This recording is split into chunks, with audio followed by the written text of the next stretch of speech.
Hi friends, welcome to SDSC এবং তোমাদের সবার প্রিয় বাপি স্যার। এবং আজকেও কিন্তু আমি একটা ইম্পর্টেন্ট কোশ্চেন নিয়ে চলে এসেছি, যে কোশ্চেন রাজ্য সরকার এবং কেন্দ্র সরকার পরীক্ষার জন্য খুবই ইম্পর্টেন্ট কোশ্চেন। ভারতের প্রথম লো ইস্পাত কারখানা কোথায়, মানে ভারতের প্রথম লো ইস্পাত কারখানাটি কোথায় তৈরি করা হয়? অপশনে দেখতে পাচ্ছ Jamshedpur, Durgapur, villi, Rourkela. Right answer কি হবে? রাইট অ্যান্সার হবে কিন্তু বাবু জামশেদপুর হবে কিন্তু রাইট অ্যান্সার। এবং আমরা লো ইস্পাত কারখানা থেকে কিছু ইম্পর্টেন্ট কোশ্চেন পড়বো, যেগুলো পরীক্ষায় বারবার কিন্তু আসছে। 1907 সালে জামশেদপুরে এটি প্রতিষ্ঠিত হয়, মানে জামশেদপুর লো ইস্পাত কারখানা 1907 সালে কিন্তু প্রতিষ্ঠিত হয়। এবং জামশেদপুরকে বলা হয় ভারতের স্টিল সিটি। এবং স্বাধীন ভারতের প্রথম ইস্পাত কারখানা ছিল রাউরকেল্লা, এবং রাউরকেল্লা জার্মানির সহযোগিতায় স্থাপিত হয়। ভিলাই ইস্পাত কারখানা রাশিয়ার সহযোগিতায় স্থাপিত হয়।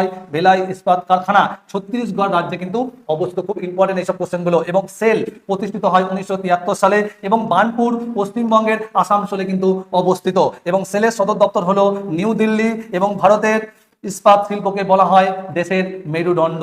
এবং এই ধরনের জিকে দেখতে অবশ্যই তোমরা ফলো করো এসডিএসসি ইউটিউব চ্যানেল এবং Bapi Das Facebook page. Till then, tata.